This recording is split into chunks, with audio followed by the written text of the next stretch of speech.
Right, so these bits are finished now. This whole inner section is now done. That hole there is for the bonnet pin.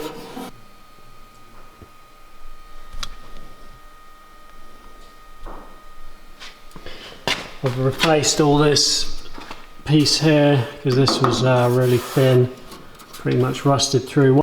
This piece here, initially I had two holes here that I was going to weld two nuts onto the back of here and have two captive nuts in there for a bracket, which would normally come down to the front of the subframe.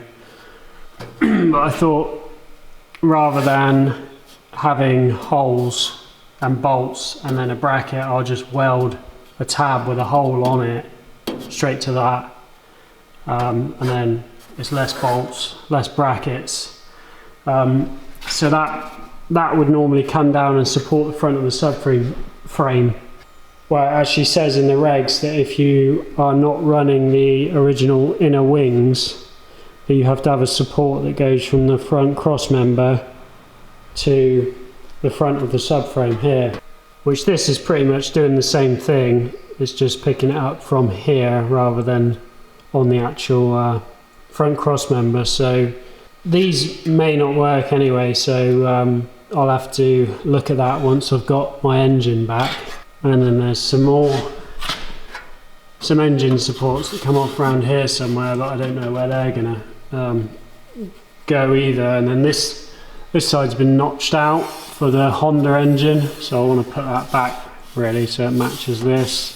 So on here I've made some little collars which I've hammered onto the top of there, so they're not coming off, just to take up the slack of the what would have been the rubber bush thing that would have sat on there.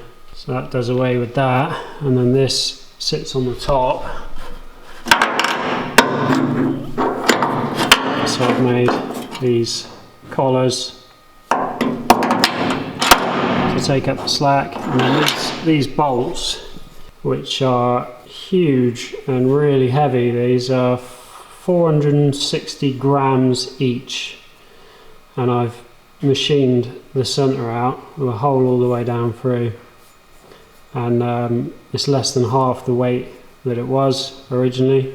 So two of those bolts, nearly 1 kilogram as they were, so that's lightened those up. I'm not sure whether they had some bolts left over when they were building the Titanic and decided to use them up for building minis, but that's a pretty substantial bolt.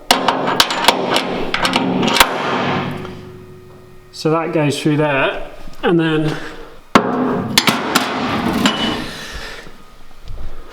The car came with some Hilos, which apparently the issue with these is that you can't get them low enough as they are, so I've machined 10mm off of that and then 5mm off the bottom of the nut. I've cut a slot in the end of the bolt, so that sits in the bottom of the rubber donut, which sits on there. And the reason it has a hole all the way through it is so that you can adjust it with this, which this is just a socket, old socket with a piece of bar and some flats ground in the end. So it's got the flat in it. So that sits in there. That obviously is in the bottom of the subframe. You can adjust. And this would be pushing the arm up and down. So you can adjust your ride height from the top when you're doing corner weighting.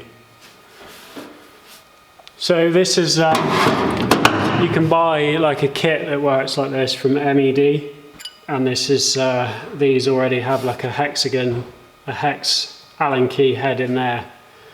But I just made my own cheap DIY version. Didn't cost me anything, all from the bits that came with the car, so that's that.